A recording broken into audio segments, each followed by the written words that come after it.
नमस्कार दोस्तों, स्वागत है आप सभी का आपके अपने मैथमेटिक्स के चैनल आई मैथ यू पर। जैसा कि आपको पता है, हम बात कर रहे हैं रिट एग्जाम 2025 की और रिट एग्जाम 2025 को टारगेट करते हुए आपके सामने जो प्रीवियस ईयर क्वेश्चन पेपर है रिट के, उन सब के बारे में बात करी जा रही है। 2022 की बात कर ली, 2021 की बात कर ली, 2018 की बात कर ली, 2015 की बात कर ली और 2012 की हम बात कर रहे हैं। और 2012 में अब हम बात कर रहे हैं जो लेवल 2 है उसके पेपर की। तो 2012 के लिए क्लास 2 मतलब लेवल 2। रिट 2012 लेवल 2 पीवाईक्यूज कर रहे हैं, प्रीवियस ईयर क्वेश्चन पेपर जो कि 2012 का है और उसमें भी किसका, लेवल 2 का। लेवल 1 की बात कर चुके हैं पिछले वाले वीडियो में। चलिए, फर्स्ट क्वेश्चन आपके सामने है। निम्न में से किसका मान 3 की घात 2 कोष्टक 3 के बराबर नहीं है? विशेष ध्यान दीजिएगा, नहीं है की बात हो रही है यहाँ पर। तो पहले तो जो है वो खुद क्या है उसको देखते हैं। 3 की घात 2 कोष्टक कितना है भाई, 3। तो कोष्टक जब भी लगा हुआ होता है घातों के बीच में तो घातों का आपस में गुणा होता है, तो इसको 2 का क्यूब करके 8 मत कर दीजिएगा, गलत हो जाएगा। इस 2 और इस 3 का गुणा करेंगे जो कि 6 होगा। तो इसका मतलब ये हो गया 3 की घात 2 गुणा 3 मतलब 3 की घात कितनी हो गई, 6। अब इनमें से 3 की घात 6 के बराबर कौन सा नहीं है ये पूछ रहा है। ये तो है ही है, 3 की घात 6 ही है ये तो। ठीक है, 9 का क्यूब है मतलब इसको मैं क्या लिख सकता हूँ, 9 के क्यूब को 3 का स्क्वायर लिख सकता हूँ और पहले से 3 है तो कितना हो जाएगा, 3 की घात 6 हो जाएगा। ये भी है बराबर। तो 27 को मैं क्या लिख सकता हूँ, 3 का क्यूब लिख सकता हूँ और पहले से 2 है तो 3 की घात कितनी हो जाएगी, 6 हो जाएगी। बिल्कुल सही है। 6 को मैं क्या लिख सकता हूँ, 6 को मैं 2 गुणा 3 लिख सकता हूँ। 6 का क्यूब है तो 2 और 3 का भी क्यूब होगा, तो इसको मैं 2 का क्यूब गुणा 3 का क्यूब लिख सकता हूँ। तो ये जो चीज है 3 की घात 2 कोष्टक 3 मतलब 3 की घात 6 के बराबर नहीं है। तो नहीं है यही पूछा है, तो ऑप्शन चौथा आपका बिल्कुल सही है। चलिए, क्वेश्चन नंबर सेकंड क्या कह रहा है, which of the following is true for a plus b whole square is equals to a square plus b square plus of 2ab। a plus b का होल स्क्वायर जो है वो बराबर है a square plus b square plus 2ab के। तो ये क्या है, किस चीज के लिए सत्य है, मतलब ये जो लिखा है ये क्या कहलाती है, कोई आइडेंटिटी कहलाती है, ठीक है, कोई इक्वेशन कहलाती है, या आइडेंटिटी और इक्वेशन दोनों ही कहलाती है, या फिर ना आइडेंटिटी कहलाती है और ना ही इक्वेशन कहलाती है। इक्वेशन मतलब होती है समीकरण, जो कि इस तरह की समीकरण होती है, आपको पता ही है, a x square plus b x plus c, इस तरीके से। आइडेंटिटी की बात करूं तो ये जो है जितने भी सूत्र होते हैं ये सारी की सारी आपकी आइडेंटिटीज कहलाती है। ठीक है, ये समीकरण है, तो समीकरण तो ये आपके सामने नहीं है, सर्व समीका जरूर है ये। तो सर्व समीका है, इसका मतलब पहला ऑप्शन आपका सही है। ठीक है भाई, क्योंकि इक्वेशन इस फॉर्मेट में होती है, तो इस फॉर्मेट में ये नहीं है। तो जितने भी सूत्र होते हैं बीज गणित के वो सारी की सारी आपकी आइडेंटिटीज होती है, मतलब सर्व समीकाएं होती है। क्वेश्चन नंबर तीसरा, व्यंजक 27x cube plus 27x square y plus 9x y square plus y cube को y प्लस 3x से भाग देने पर प्राप्त भागफल तथा शेषफल क्या होगा ये बताइए। बिल्कुल बता देंगे। इसको भाग देना है किससे, उससे, बिल्कुल दे सकते हैं, कोई समस्या नहीं है। तो इसको उससे भाग देना है तो भागफल कितना आएगा और शेषफल कितना आएगा ये पूछा जा रहा है। तो पहले जो आपको दे रखा है जिसमें भाग देना है उसी को देखते हैं। वो फॉर्मूला बनकर आ रहा है अगर ढंग से देखा जाए तो a प्लस बी के होल क्यूब का। a क्यूब मतलब ये हो जाएगा मेरा पूरा का पूरा a और ये हो जाएगा मेरा b। तो हो गया a cube plus b cube. इसको मैं लिख सकता हूं क्या, साथ में लिखूं तो क्या लिख सकता हूं भाई, 27x क्यूब, या पूरा फॉर्मूला बनाकर ही लिख लेते हैं जब पता चल चुका ही है। तो इसको लिख सकते हैं 3x a cube plus b cube, b मतलब y को लेकर चल रहे हैं हम, बिल्कुल सही है। तो a cube plus b cube plus of क्या होता है 3a, a ये रहा मेरा 3x और b क्या है y, और ब्रैकेट में क्या होता है a plus b, a cube plus b cube plus 3ab a plus b। तो ये 3x प्लस क्या y। तो क्या ये चीज वहां पर मिल रही है क्या, क्या ये दोनों इस पूरे से आ रहे हैं क्या, चेक कर लेते हैं। 3 का 3 से कितना 9 एक्स वाई, और फिर 3x से गुणा करूंगा तो 9 का 3 से 27 और x का x से x स्क्वायर और y बिल्कुल सेट हो रहा है। फिर आगे गुणा करते हैं, 3 का 3 से 9 एक्स वाई, और फिर वाई से गुणा करूंगा तो 9 एक्स वाई स्क्वायर, तो 9 एक्स वाई स्क्वायर बिल्कुल सेट हो रहा है।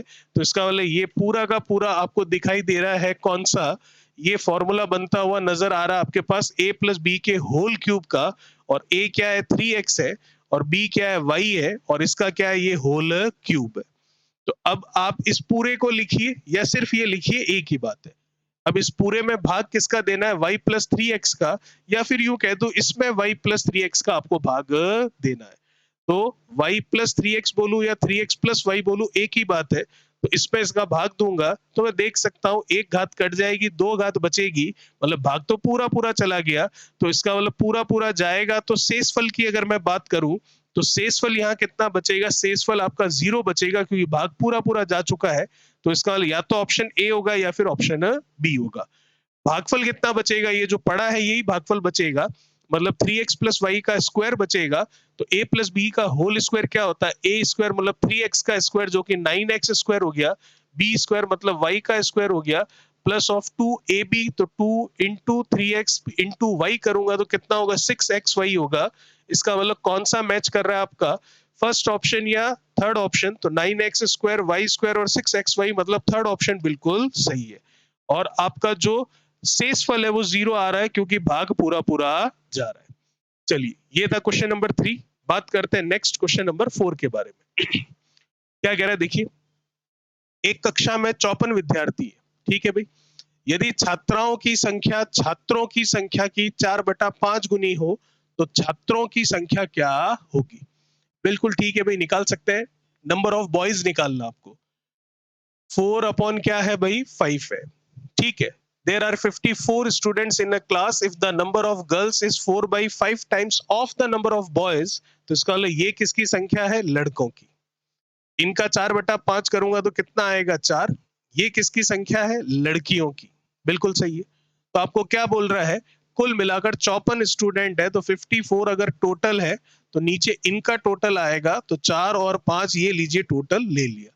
मल्टीप्लीकेशन में जो पूछा है वो आएगा, और पूछा आपको क्या है, नंबर ऑफ बॉयज पूछा है। तो नंबर ऑफ बॉयज के लिए रेशियो कितना है, 5 है, तो यहाँ 5 आ जाएगा। 4 और 5 कितना हो गया 9, 9 54 को काट देगा कितनी बार, 6 बार। 6 का 5 से गुणा कर दूंगा तो कितना आ जाएगा, 30 आ जाएगा, ठीक है। और 30 मतलब सेकंड ऑप्शन आपका बिल्कुल सही होगा, ठीक है भाई। चलिए, ये था क्वेश्चन नंबर 4 हमारा। बात करते हैं नेक्स्ट क्वेश्चन नंबर 5 के बारे में। क्या कह रहा है क्वेश्चन नंबर 5, देखिए, विच of the following statement is not true. निम्नलिखित में से कौन सा कथन सत्य नहीं है, नहीं है का पूछ रहा है, ध्यान रखिएगा। पहला, संख्या 25 एक पूर्ण वर्ग संख्या है, बिल्कुल सही कह रहा है। 25 पूर्ण वर्ग संख्या होती है, क्योंकि अगर 25 का स्क्वायर रूट करोगे आप तो 5 निकल कर आएगा, तो इसलिए पहला तो सही है। सही नहीं है, सत्य नहीं है, ये निकालना है, तो पहला उत्तर तो नहीं होगा। दूसरा, संख्या 38 एक पूर्ण वर्ग संख्या नहीं है, तो संख्या 38 एक पूर्ण वर्ग संख्या नहीं है, सही कह रहा है बिल्कुल, क्योंकि 36 होता है स्क्वायर रूट, सॉरी 36 नहीं, अगर 38 की बात करूं तो ये होगा आपके क्या 25, 25 के बाद में क्या हो जाएगा आपका 36 होगा, सॉरी 36 मतलब 6 आ जाएगा, फिर होगा 49 49 जो कि 7 होगा। 38 पूर्ण वर्ग नहीं होता है, ये कह रहा है, और बिल्कुल सही कह रहा है। हमें तो ये निकालना है कौन सा सही नहीं है, ये भी सेट है मामला। तीसरा क्या कह रहा है देखिए, किसी विषम संख्या के वर्ग को दो क्रमागत धनात्मक पूर्णांकों के योग के रूप में सदैव व्यक्त कर सकते हैं। विषम संख्या के वर्ग को, विषम संख्या जैसे कि मैं ले लू 9 ले लू, 9 का वर्ग करूंगा तो कितना होता है भाई 81 होता है, बिल्कुल सही है। तो 81 को दो लगातार आने वाली धनात्मक संख्याओं के योग के रूप में लिख सकते हैं क्या। 81 आपका हो जाएगा 40 प्लस कितना 41, बिल्कुल सही है। तो ये बात भी सही है, पर बात ये हो रही है सही नहीं कौन सा है। तो फिर चौथा ऑप्शन क्या बोल रहा है, किसी सम संख्या के वर्ग को दो क्रमागत धनात्मक पूर्णांकों के योग के रूप में सदैव व्यक्त कर सकते हैं। सम संख्या तो आप ले लीजिए, किसका लोगे, 8 का ले लेते हैं स्क्वायर। तो 8 का स्क्वायर करूंगा तो कितना हो जाएगा भाई, 8 का स्क्वायर हो जाएगा 64। अब क्या 64 को हम दो लगातार आने वाली जो धनात्मक संख्याएं होती है उनके योग के रूप में लिख सकते हैं क्या। तो 64 आपको पता है क्या होगा भाई, अगर जोड़ू तो 32 प्लस 32 होगा, ठीक है। तो इसका मतलब 32 प्लस 33 या 31 प्लस 32 ऐसा कोई हिसाब नहीं है। तो इसका मतलब ये वाला जो कथन है चौथा, ये सत्य नहीं है, और सत्य नहीं का ही पूछा था, इसका मतलब चौथा ऑप्शन आपका बिल्कुल सही है। ठीक है भी, चलिए ये था क्वेश्चन नंबर आपका कौन सा 5। और बात करते हैं नेक्स्ट क्वेश्चन नंबर 6 के बारे में। क्या कह रहा है क्वेश्चन नंबर 6, देखिए, निम्न में से कौन सा कथन असत्य है? ठीक है, बिल्कुल ठीक है। पहला कह रहा है कि छूट जो होती है वो अंकित मूल्य में से विक्रय मूल्य घटाने पर होती है, बिल्कुल सही है। जैसे कि किसी भी वस्तु पर एमआरपी लगी हुई है कितनी, 900 रुपए, और बेचा कितने में, 600 रुपए में। तो 900 की चीज 600 में दी, तो जो 300 का फर्क आया, वो 300 का फर्क क्या है, वो आपका डिस्काउंट है। तो पहली वाली बात तो बिल्कुल सही है। ठीक है, दूसरा क्या बोल रहा है, छूट जो है विक्रय मूल्य माइनस क्रय मूल्य होती है, बिल्कुल भी नहीं, यही मेरा उत्तर है। ठीक है, क्योंकि छूट विक्रय मूल्य माइनस क्रय मूल्य नहीं, छूट तो ये होती है जो फर्स्ट वाले में लिखा हुआ है। तो फिर विक्रय मूल्य माइनस क्रय मूल्य क्या होता है, वो लाभ होता है, जो कि आपको तीसरे में दिख रहा है। और क्रय मूल्य माइनस विक्रय मूल्य क्या होती है, हानि, जो कि आपको यहाँ पर दिखाई दे रही है। ठीक है भाई, तो आपको यही बोला था कौन सा कथन असत्य है, तो सेकंड वाला जो है वो कथन असत्य है, क्योंकि छूट बराबर विक्रय मूल्य माइनस क्रय मूल्य नहीं, छूट बराबर अंकित मूल्य माइनस विक्रय मूल्य, जो कि पहले में लिखा हुआ है वो होता है। चलिए भाई, क्वेश्चन नंबर 7 क्या कह रहा है, देखिएगा, यदि ए अनुपात बी समान अनुपात सी अनुपात डी, तो संख्याएं ए सी डी, केवल ए सी डी की बात कर रहा है, वितत अनुपात में होती है यदि इनमें से कौन सी कंडीशन आप फॉलो करते हो तो। ठीक है भाई, तो ए अनुपात बी समान अनुपात सी अनुपात डी, बिल्कुल सही है। तो ए अनुपात बी ऐसे भी लिखा जा सकता है, सी अनुपात डी ऐसे भी लिखा जाता है, और समान अनुपात मतलब ये दोनों आपस में बराबर है, ये भी कह सकते हैं।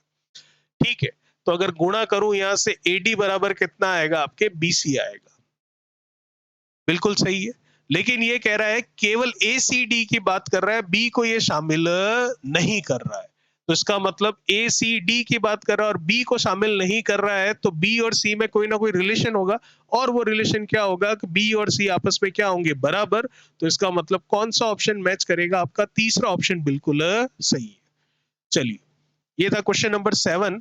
नेक्स्ट क्वेश्चन नंबर 8 क्या कह रहा है, देखिएगा, 210 रुपए की राशि है जो कि राम और श्याम के बीच में आपको 7 और 3 के अनुपात में विभाजित करनी है, तो उनके द्वारा प्राप्त राशि जो है वो क्रमशः रुपए में कितनी होगी। बिल्कुल देख लेते हैं, टोटल कितना बांटना है भाई, 210 रुपए, कितने लोगों में बांटना है, 2 लोगों में, किस अनुपात में, 7 और 3 के अनुपात में। तो 7 प्लस क्या होगा, 3, क्योंकि ये टोटल है तो अनुपात होगा, टोटल आएगा। किसके बारे में पूछ रहा है, दोनों के बारे में ही पूछ रहा है, लेकिन पहले राम के बारे में और फिर श्याम के बारे में क्रमशः पूछ रहा है, ध्यान रखिएगा। तो राम के लिए अनुपात कितना है, जो 7 है बड़ा वाला वो, तो ये लीजिए 7 और 3 कितना, 10, 10 से ये 0 गया, 21 का 7 से गुणा करूंगा तो ये 7, और 7 का 2 से करूंगा तो कितना, 14।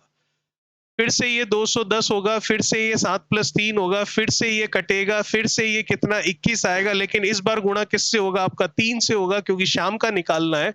तो ये 3 आएगा, और 3 का 2 से 63 आएगा, तो 147/63, मतलब ए ऑप्शन आपका बिल्कुल सही होगा। सेकंड वाला ऑप्शन मत कर दीजिएगा, क्योंकि सेकंड वाला ऑप्शन अगर आप करेंगे तो उत्तर तो आएगा, लेकिन श्याम और राम के लिए आएगा। आपको क्रमशः पूछा है, मतलब पहले राम और फिर श्याम का पूछा है, क्योंकि अनुपात भी उसी क्रम में दे रखा है। चलिए भाई, क्वेश्चन नंबर 9 के बारे में बात करते हैं। क्या कह रहा है क्वेश्चन नंबर 9, देखिएगा, काफी बड़ा सवाल दिख रहा है। निम्न में से कौन बराबर नहीं है, किसके बराबर नहीं है वो भी बोल रही है, उस चक्रवृद्धि ब्याज के जो कि 48,000 रुपए, जो कि 48,000 रुपए पर 3 वर्ष के लिए 5% की दर से वार्षिक हिसाब से लगाया जाए। मूलधन कितना है, ध्यान रखिएगा, मूलधन है यहाँ पर 48,000 रुपए, बिल्कुल ठीक है भाई। समय कितना है, 3 वर्ष, मतलब 3 बार आप ब्याज लोगे। ब्याज की दर कितनी है, हर बार 5%। ठीक है, आपको निकालना नहीं है यहाँ पर ब्याज कितना आ रहा है, क्योंकि अगर निकालोगे तो एक तो ये निकालोगे और 4 ये निकालोगे, 5 बार ब्याज थोड़ी ना निकालोगे। ठीक है, सीधा आपको आंसर करना है कि किसके बराबर नहीं है, शायद पूछ रहा है। निम्न में से कौन बराबर नहीं, हाँ, अब इसकी जो वैल्यू आएगी वो इनमें से किसके बराबर नहीं है, मतलब 4 में से 3 के तो बराबर है। तो ऐसे थोड़ी ना हर एक के लिए आपको आंसर निकाल कर देखना है, बिल्कुल भी नहीं। प्रिंसिपल पता है, कितने टाइम ब्याज लेना वो पता है, और किस दर से ब्याज लेना वो पता है। तो ऐसी स्थितियां और किन 3 ऑप्शन में बन रही है, ठीक है, जिस ऑप्शन में नहीं बनेगी वही हमारा आंसर होगा, क्योंकि वहां से इसके बराबर ब्याज नहीं आएगा। पहला ऑप्शन, चक्रवृद्धि ब्याज 48,000 पर लेना है, बिल्कुल ठीक है भाई, मूलधन तो वही है जो वहां पर था। 1.5 वर्ष के लिए लेना है, मतलब 1 और ½ साल। चलिए आगे जाते हैं, क्या स्थितियां बनती है। 10% की दर है, ठीक है भाई, और 6 महीने के हिसाब से लेना है। अब ध्यान दीजिएगा, वही चीज आई है जो वहां पर थी। प्रिंसिपल तो आ गया कितना, 48,000। समय कितना आ गया, 1.5। और 6-6 महीने से लोगे तो 1.5 ईयर में 6-6 महीने से 3 बार ब्याज लोगे, तो यहाँ पर भी ब्याज कितनी बार है आपके, 3 बार ही है, ठीक है। और 10% की दर है, मतलब हर साल 10% है, तो 6-6 महीने में ब्याज कितना होगा, 5%। तो दर फिर से यहाँ पर भी कितनी हो गई, 5। तो पहला वाला तो उतना ही देगा जितना वो दे रहा है। आगे चलते हैं दूसरे वाले में। मूलधन कितना है, 48,000 रुपए। चलिए मूलधन तो सेम आ गया प्रश्न के अनुसार। समय कितना है, 1 वर्ष है, बिल्कुल ठीक है भाई। और 4 महीने के हिसाब से ब्याज लेना है, तो 1 वर्ष मतलब होता है 12 महीने, और 12 महीने होते हैं, और 4-4 महीने से लोगे तो 3 बार ब्याज लोगे। तो मूलधन मैच कर दिया, मैच कर गया, और जितनी बार ब्याज लेना है वो भी मैच कर गया। अब दर को चेक करते हैं। 15% की दर है, मतलब 1 साल में 15% है। तो अगर आप 1 साल में 15% ले रहे हो और 4-4 महीने से ले रहे हो, तो 1 साल में 3 बार ब्याज लोगे, तो दर में भी किसका भाग दोगे आप, 3 का, तो कितना होगा, 5%। तो दर भी मैच आपकी कर जाएगी, ये भी सेट है। तीसरा, मूलधन कितना है, 48,000, बिल्कुल सही है। 9 महीनों के लिए आपको ब्याज लेना है, बिल्कुल सही है। 3 महीने के हिसाब से लेना है, बिल्कुल सही है। तो 9 महीनों तक 3 महीने के हिसाब से कितनी बार ब्याज ले लोगे, 3 बार ब्याज ले लोगे। यहां पर भी 3 बार ही आ रहा है। दर चेक करते हैं।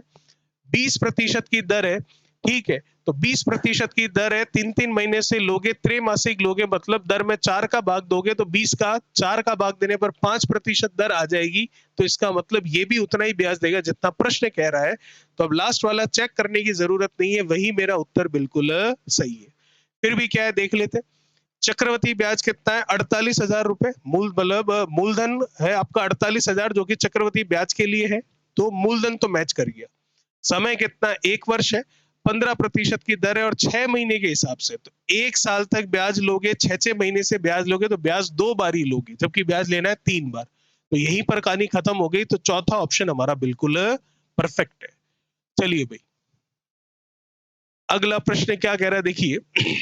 कोई व्यक्ति एक्स है, 100 रुपए की एक साड़ी को वाई को 10% के लाभ पर बेचता है, बहुत अच्छी बात है।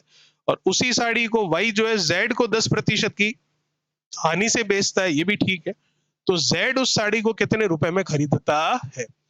सबसे पहले एक्स ने खरीदा 100 रुपए में, बेचा किसको, वाई को, कितने पर, 10% के लाभ पर, मतलब इस 100 पर 10% कमाया, मतलब 110% पर बेचा, बिल्कुल सही है। फिर वाई ने किसको बेचा भाई, जेड को, कितने पर, 10% की हानि पर, मतलब ये है वाई की खरीद, और एक्स का है विक्रय मूल्य और वाई का है क्रय मूल्य। तो 10% की हानि पर बेचा, मतलब इस पर 10% का लॉस हुआ, तो इसके कितने प्रतिशत पर बेचा भाई, 90% पर बेचा। किसको बेचा है लास्ट में, जेड को बेचा है। तो जेड ने कितने में खरीदा है, यही हमारा प्रश्न है। चलिए, कुछ कट रहा है क्या, 00 से 00, और ये 100 से 100, 11 का 9 से कितना, 99 रुपए मेरा आंसर आएगा, जो कि पहला ऑप्शन आपका बिल्कुल सही है। ठीक है भाई, चलिए अगला प्रश्न, क्वेश्चन नंबर 11। क्या कह रहा है भाई, when two parallel lines are cut by a transversal line, then which of the following is true for the angles found between them। यदि दो समानांतर रेखाओं को एक तिर्यक रेखा काटती है, तो उनसे बनने वाले कोणों के लिए निम्न में से कौन सा कथन सत्य होता है। तो पहले डायग्राम बनाकर मैं आपको बता देता हूं। जैसे कि ये पहली पैरेलल लाइन हो गई L1, ये दूसरी पैरेलल लाइन हो गई, आपके समानांतर रेखा हो गई L2, ये इनकी तिर्यक छेदी रेखा हो गई, ट्रांसवर्सल लाइन हो गई। तो पहला स्टेटमेंट, तिर्यक रेखा के एक तरफ बनने वाले अंतःकोण बराबर होते हैं, कौन सा कथन सत्य है, ये आपको पूछ रहा है। तिर्यक रेखा के एक तरफ बनने वाले अंतःकोण बराबर होते हैं। पहली बात तो अंतःकोण कौन से होंगे, ये दोनों अंतःकोण कहलाएंगे। तो भैया ये बराबर नहीं होते, इनका योग 180 होता है, ये बात सही होती है। तो पहला वाला तो उत्तर नहीं है। दूसरा, एकांतर कोण बराबर नहीं होते हैं, ऑल्टरनेट एंगल्स बराबर नहीं होते हैं, बिल्कुल गलत कह रहा है, एकांतर कोण बराबर होते हैं। कौन से एकांतर कोण? ये जो Z आकृति में बनेंगे, ये और ये, अब चाहे उल्टा Z बने या सीधा Z बने, एकांतर कोण तो बराबर होते हैं, पर ये तो कह रहा है नहीं होते हैं। ठीक है भाई। तीसरा, संगत कोण बराबर होते हैं, करस्पॉन्डिंग एंगल्स इक्वल होते हैं, बिल्कुल सही कह रहा है। कौन से संगत कोण? ये कोण और ये कोण आपस में बराबर होगा। यही तो पूछा था, कौन सा सत्य है? तो सी ऑप्शन मेरा बिल्कुल सही है। चौथा क्या बोल रहा है? तिर्यक रेखा के एक तरफ बाह्य कोण बराबर होते हैं, नहीं, बिल्कुल गलत है ये। ठीक है, तो इसका क्वेश्चन नंबर 11 का मेरा आंसर आ जाएगा कौन सा? सी। चलिए, क्वेश्चन नंबर 12 क्या कह रहा है देखिएगा। 12 कह रहा है आपको, what is the minimum number of components required for the construction of a quadrilateral? एक चतुर्भुज के लिए उसके कम से कम कितने अवयव ज्ञात होने ही आपको जरूरी है? चलिए भाई, चतुर्भुज के लिए आपको पता है पहले तो 4 भुजाएं चाहिए आपको, बिल्कुल सही है। और फिर एक कोण पता होना चाहिए, ये कोण पता होगा तो सामने वाला कोण भी निकल जाएगा, फिर सामने वाला निकलेगा तो बाकी कोण भी निकल जाएंगे। तो कितने अवयव पता होने चाहिए? 4 भुजाएं और एक कोण, मतलब 5 अवयव पता होने चाहिए। चलिए, अगला प्रश्न, क्वेश्चन नंबर आपका 13। Area of the trapezium is given by, समलंब चतुर्भुज का क्षेत्रफल क्या होता है? जो भी आपके सामने लिखे हुए हैं, तो जो लिखे हुए हैं उनको बाद में ही पढ़ेंगे, सीधा आपको याद होना चाहिए समलंब चतुर्भुज का क्षेत्रफल। समलंब चतुर्भुज मतलब ऐसी आकृति जिसमें एक भुजा दूसरी भुजा के क्या होती है? समानांतर। जैसे कि इसको नाम दे दें हम ए बी सी और डी, तो ए बी समानांतर है, पैरेलल है किसके? सी डी के, और ए बी का मान कम भी है किससे? सी डी से। ठीक है भाई। और ये है इनके बीच की लंबवत दूरी, परपेंडिकुलर डिस्टेंस, जिसको एच से हम लिख सकते हैं, जिसको इसकी ऊंचाई कह सकते हैं। तो इसका क्षेत्रफल का सूत्र आपको याद होना चाहिए, 1/2 सम ऑफ द पैरेलल साइड्स, मतलब समानांतर भुजाओं का योगफल। ठीक है, जो कि यहां पर है ए बी और C D, multiply perpendicular distance between the parallel lines, मतलब समानांतर रेखाओं के बीच में लंबवत दूरी, जो कि यहाँ पर है h, जो कि इसकी ऊंचाई कहलाती है। तो ऑप्शन कौन सा मैच कर रहा है आपका? ऑप्शन मैच कर रहा है आपका डी, जो कि बिल्कुल परफेक्ट इसका आंसर होगा। तो ये था मेरा क्वेश्चन नंबर 13, जो कि समलंब चतुर्भुज का आपको क्षेत्रफल पूछ रहा था। अब बात करते हैं क्वेश्चन नंबर 14, 14 के बारे में। क्या कह रहा है भाई क्वेश्चन नंबर 14? देखिए, the surface area and the volume of a cylindrical of radius r and height h are given by respectively। कोई आपका सिलेंड्रिकल फॉर्म है, ठीक है, आपका बेलनाकार आकृति है, तो उस बेलनाकार आकृति को पहले हम बना लेते हैं। जैसे कि देखिएगा ये रही, बिल्कुल ठीक है, बिल्कुल सही है भाई। अब क्या बोल रहा है? इसकी त्रिज्या r है, ये लीजिए, इसकी त्रिज्या मैंने ले ली r, और ये इसकी ऊंचाई कितनी है भाई? h है। अंदर और बाहर वाली ऊंचाई दोनों एक समान होती है। उसका कारण ये है क्योंकि बाहर और अंदर दोनों जो आकृति है पैरेलल एक साथ बढ़ रही है, लेकिन जो कोण होता है, शंकु होता है, उसमें अंदर वाली और बाहर वाली ऊंचाई अलग अलग होती है। क्यों? क्योंकि वहां पर जो आकृति है इस तरीके से बढ़ती है, ऊपर जाकर पॉइंट नुमा आता है आपका, इस वजह से। तो आपको इसमें क्या बताना है? आपको बताना है बेलन का पृष्ठीय क्षेत्रफल तथा आयतन। पृष्ठीय क्षेत्रफल, अब इसने ये कंफर्म नहीं किया है कि कौन सा पृष्ठीय क्षेत्रफल, समतल पृष्ठीय क्षेत्रफल या वक्र पृष्ठीय क्षेत्रफल, फ्लैट सरफेस एरिया या कर्व सरफेस एरिया। तो जब कुछ भी मेंशन नहीं है तो हम टोटल सरफेस एरिया निकालेंगे, कुल पृष्ठीय क्षेत्रफल निकालेंगे, जो कि समतल और वक्रीय दोनों का योगफल होता है। फ्लैट और कर्व सरफेस एरिया का टोटल होता है। तो क्या होता है भाई? याद होना चाहिए ये चीजें, तो सीधे सूत्र हैं ये। तो क्या होता है भाई? 2 पाई आर, ठीक है, आर प्लस एच, ये तो हो गया इसका एरिया। और आयतन क्या होगा भाई? आधार का क्षेत्रफल, मतलब पाई आर स्क्वायर, क्योंकि आधार में आर त्रिज्या का वृत्त है, इनटू इसकी ऊंचाई जो कि एच है। तो ये मैच कहां पर हो रहा है? ये मैच कर रहा है आपका कौन सा? सेकंड ऑप्शन बिल्कुल सही है। चलिए भाई, ये था क्वेश्चन नंबर 14। बात करते हैं नेक्स्ट क्वेश्चन नंबर 15 के बारे में।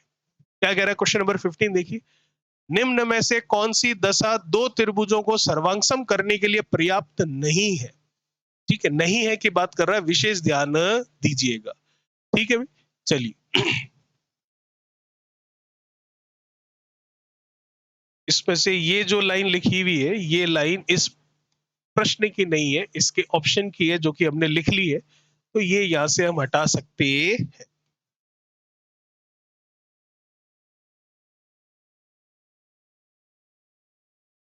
चलिए,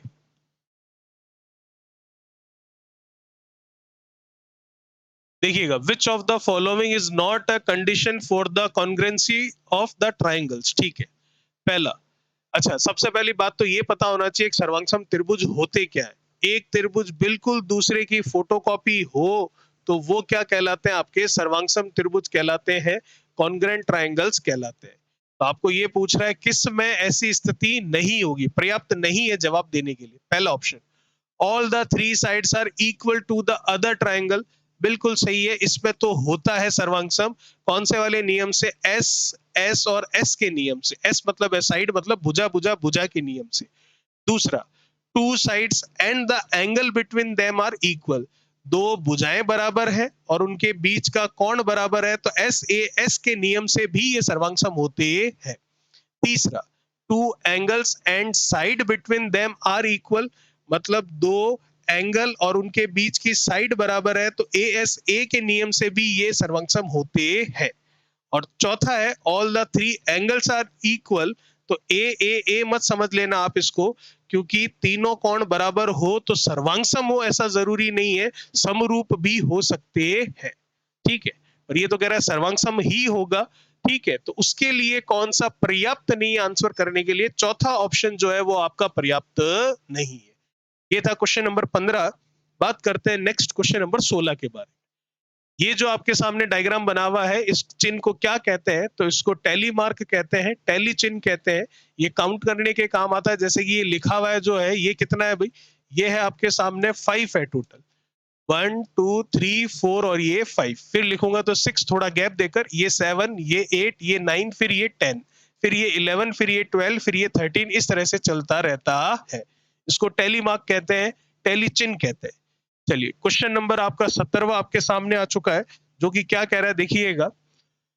हिस्टोग्राम जो है, आयत चित्र जो है, क्या प्रदर्शित करता है। पहला, असतत वर्गीकृत बारंबारता बंटन, नहीं। अवर्गीकृत बारंबारता बंटन, नहीं। सतत वर्गीकृत बारंबारता बंटन, बिल्कुल सही है। इनमें से सभी नहीं, सी ऑप्शन आपका बिल्कुल सही होगा। चलिए, बात करते हैं नेक्स्ट क्वेश्चन नंबर 18 18 के बारे में। बड़ा सा कोई डायग्राम बना हुआ है, ठीक है, जबकि होगा इसका आंसर बिल्कुल आसान सा। विद्यार्थियों का एक समूह है जो कि गर्मी की छुट्टी में गया है और विभिन्न प्रकार की गतिविधियां की है, जो कि निम्न चित्र द्वारा प्रदर्शित किया गया है। तो जो हमारी सांख्यिकी होती है उसमें इस प्रकार के आंकड़ों को प्रदर्शन करने को क्या कहते हैं। डायग्राम से ही पता चल रहा है कि ये पाई चार्ट कहला रहा है। ठीक है, क्या कहला रहा है, वृत्त चित्र कहला रहा है। तो इसका मतलब कौन सा हो गया आपका, सी ऑप्शन बिल्कुल सही है। क्योंकि हिस्टोग्राम जो आयत चित्र होता है वो किस तरह का होता है भाई, इस तरह से। ठीक है, और दूसरा कौन सा है, बार डायग्राम, वो किस तरह से होता है भाई, इस तरीके से। हिस्टोग्राम और इसमें फर्क है, ध्यान रखिएगा, ये कंटिन्यू चलते रहते हैं और उसमें गैप आता है। ठीक है, और बारंबारता बहुभुज ये तो अलग ही चीज है, डायग्राम में आती ही नहीं है। तो इसका ऑप्शन कौन सा हो गया आपका, सी ऑप्शन, पाई डायग्राम, पाई चित्र, वृत्त चित्र भी कह सकते हैं। अगला क्वेश्चन नंबर 19वां, क्या कह रहा है भाई, अवर्गीकृत आंकड़ों का बराबर चौड़ाई, भिन्न ऊंचाई और बराबर दूरी पर स्थित स्तंभों द्वारा प्रदर्शित करने का तरीका आपका क्या कहलाता है। दंड चित्र मतलब बार डायग्राम कहलाता है, जो कि अभी मैंने आपको बनाकर बताया था। ठीक है भाई, चलिए, ये था क्वेश्चन नंबर 19। बात करते हैं क्वेश्चन नंबर 20 के बारे में। क्या कह रहा है 20वां, देखिए। गणित वह भाषा है जिससे परमेश्वर ने संपूर्ण जगत या ब्रह्मांड को लिख दिया है, ये कथन किसने कहा था। ये कहा था गैलीलियो साहब ने। फर्स्ट ऑप्शन आपका बिल्कुल सही है। चलिए, क्वेश्चन नंबर 21 क्या कह रहा है देखिएगा भाई। क्वेश्चन नंबर 21, गणित यह भाषा है, अच्छा ये क्वेश्चन 21 रिपीट हो गया 20 में, चलिए कोई बात नहीं, सेम क्वेश्चन फिर से आ गया। गणित यह भाषा है जिसमें परमेश्वर ने संपूर्ण जगत या ब्रह्मांड को लिख दिया है। अभी अभी हमने देखा, किसने कहा था, गैलीलियो ने। ए ऑप्शन आपका सही है। चलिए, क्वेश्चन नंबर 22 की ओर चलते हैं। क्या कह रहा है, प्रोफेसर सोल्टेज के अनुसार गणित को पढ़ाने का प्राथमिक कारण क्या है, वो आपको पूछा जा रहा है। पहला, दूसरी विधियों में सहायता प्रदान करना, हेल्पफुल इन अदर डिसिप्लिन। दूसरा क्या है, डेवलपमेंट ऑफ मेंटल पावर, मतलब मानसिक शक्ति का विकास करना। तीसरा है आपका खाली समय का सदुपयोग करना। और चौथा है आपका प्राथमिक तथा सामान्य सिद्धांतों से परिचय करवाना। बिल्कुल भी नहीं, सेकंड ऑप्शन आपका सही है, मानसिक शक्ति का विकास करना, डेवलपमेंट ऑफ मेंटल पावर। ये था क्वेश्चन नंबर 22। क्वेश्चन नंबर 23 क्या कह रहा है देखिएगा, जो विद्यार्थी ज्यामिति नहीं समझ सकते वे इस विद्यालय में नहीं आ सकते, ये कथन किसने कहा था? अरस्तु ने कहा था, हबर्ट ने कहा था, प्लेटो ने कहा था या हैमिल्टन ने कहा था? तो प्लेटो ने कहा था। सी ऑप्शन आपका बिल्कुल सही है। चलिए क्वेश्चन नंबर 24 क्या कह रहा है देखिएगा, आगमन विधि निम्न में से किसके लिए उपयुक्त है? सूत्र स्थापित करने के लिए, सवाल को सूत्र द्वारा हल करने के लिए, सवाल को समझने के लिए या सवाल को बनाने के लिए? सूत्र स्थापित करने के लिए पहला ऑप्शन आपका बिल्कुल परफेक्ट है। चलिए क्वेश्चन नंबर 25 क्या कह रहा है देखिए, खेल विधि के जन्मदाता कौन है? फ्रचिल है, कॉल्डवेल कुक है, मॉन्टेसरी है या सिगमंड फ्रायड है? तो आपका सेकंड ऑप्शन बिल्कुल सही होगा। चलिए भाई क्वेश्चन नंबर 26 आपके सामने है, जो कि क्या कह रहा है देखिएगा, गणित विषय का पाठ्यक्रम में महत्व है क्योंकि यह विज्ञान विषयों के अध्ययन में सहायक है। बिल्कुल सही है। सोच को विकसित करता है, बिल्कुल अभी अभी हमने बात करी है। व्यवहारिक जीवन में उपयोगी, बिल्कुल है व्यवहारिक जीवन में उपयोगी। और चौथा, इनमें सभी में, मतलब all of these, fourth option आपका परफेक्ट है। क्वेश्चन नंबर 27 देखिएगा, गणित की भाषा में निम्न में से किसका प्रयोग नहीं होता है? ध्यान रखिएगा, नहीं होने की बात कर रहा, होने की बात नहीं कर रहा है, ठीक है? तो पहला, गणितीय सूत्रों में होता है भाई, गणितीय संकेतों में होता है भाई, गणितीय संख्याओं में बिल्कुल होता है भाई। तो ऐसा कोई भी नहीं है जिसमें गणितीय भाषा का प्रयोग नहीं होता है, तो इनमें से कोई नहीं, ये ऑप्शन मेरा बिल्कुल सही होगा। बात करते हैं क्वेश्चन नंबर 28 के बारे में। क्या कह रहा है 28 देखिए, खेल के दौरान राम 4 तिलियां जो है उससे एक चतुर्भुज बना रहा है। बिल्कुल सही है। तो ये तो पता चल गया कि राम खेल रहा है, क्योंकि खेल के दौरान ये काम कर रहा है ना, और चतुर्भुज बना रहा है, तो इसका मतलब उसको गणित की नॉलेज भी है। आगे चलते हैं, और कॉपी में निम्न सारणी बनाता है, जो आपके सामने सारणी बनी हुई है। नंबर ऑफ क्वाड्रिलेटरल्स और नंबर ऑफ स्टिक्स, मतलब कितने चतुर्भुज बनाए और कितनी तिलियों से बनाए। 1 बनाया, 2 बनाया, 3 बनाया, 4 तिलियां, 8 तिलियां और 12 तिलियों से बनाए। तो ये कह रहा है उसकी इस प्रक्रिया से, जो कि ये चल रहा है उसके द्वारा, इससे क्या निष्कर्ष निकाला जा सकता है? राम खेल रहा है, बिल्कुल सही है, राम खेल रहा है, कोई दिक्कत नहीं। पहला सही क्या? तो क्या पहला सही हो गया? नहीं, आगे वाले ऑप्शन भी हमको पढ़ने हैं। दूसरा, राम गणित कर रहा है, ये भी बिल्कुल सही है। नहीं गणित कर रहा होता तो चतुर्भुज कैसे बनाता? तीसरा, राम खेल के साथ गणित कर रहा है, बिल्कुल यही सही है, कोई दिक्कत वाली बात नहीं है। अगला भी पढ़ लेते हैं, राम केवल खेल रहा है, गणित नहीं कर रहा। नहीं भैया, गणित मैथमेटिक्स तो कर ही रहा है, वरना चतुर्भुज क्वाड्रिलेटरल की उसको जानकारी कैसे होती? चलिए, ये था क्वेश्चन नंबर 28, जिसका ऑप्शन आ चुका आपके सामने, और वो था आपका कौन सा? सी। क्वेश्चन नंबर 29 क्या कह रहा है देखिएगा, उपचारात्मक शिक्षा की जरूरत होती है मंद बुद्धि बच्चों के लिए, पिछड़े बच्चों के लिए, सामान्य बच्चों के लिए, या इनमें से सभी के लिए? जो वीक स्टूडेंट्स होते हैं उनके लिए, मतलब पिछड़े हुए जो बच्चे हैं उनके लिए। बात करते हैं नेक्स्ट क्वेश्चन नंबर 30 के बारे में। क्या कह रहा है 30वां देखिएगा, गणित की अच्छी पुस्तक के चयन के समय हमें किस बात का ध्यान रखना चाहिए? All the questions in exercise B solved. ये तो ये कह रहा है जितने भी सवाल है सारे के सारे सरल किए हुए हो, तो फिर तो हम क्या सॉल्व करेंगे जब सारे सरल किए हुए होंगे? तो ये तो सही नहीं है।